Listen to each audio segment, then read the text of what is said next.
Hello everyone, কেমন আছো তোমরা সবাই? আজকে চলে এলাম ইঁচড় চিংড়ির রেসিপি নিয়ে।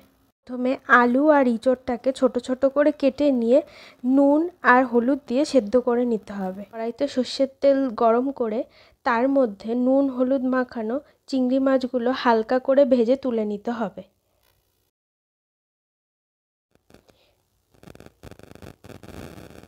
এরপর ওই তেলের মধ্যে গোটা শুকনো লঙ্কা, গোটা গরম মশলা, গোটা জিরে, তেজপাতা দিয়ে হালকা নাড়াচাড়া করে নিতে হবে।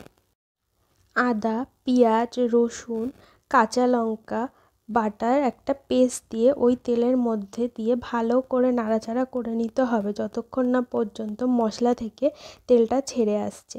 এরপর ওই মশলার মধ্যে হলুদ গুঁড়ো, জিরে গুঁড়ো, কাশ্মীরি লঙ্কার গুঁড়ো, ধনে গুঁড়ো দিয়ে মশলাটা ভালোভাবে কষিয়ে নিতে হবে। আমার মশলা কষানো কমপ্লিট।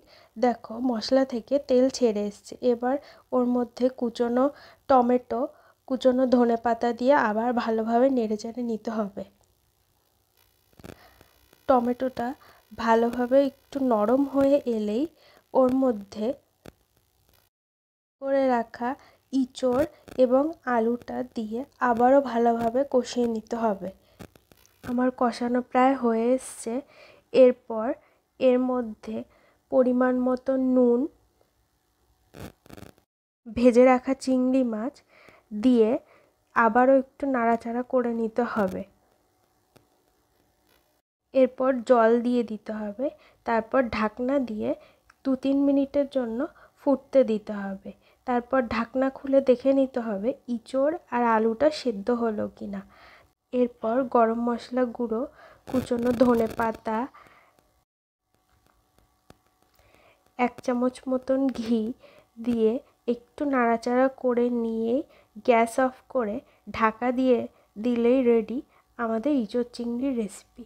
রেসিপিটা কেমন লাগলো জানিও। যদি ভালো লাগে লাইক, শেয়ার অ্যান্ড কমেন্ট করতে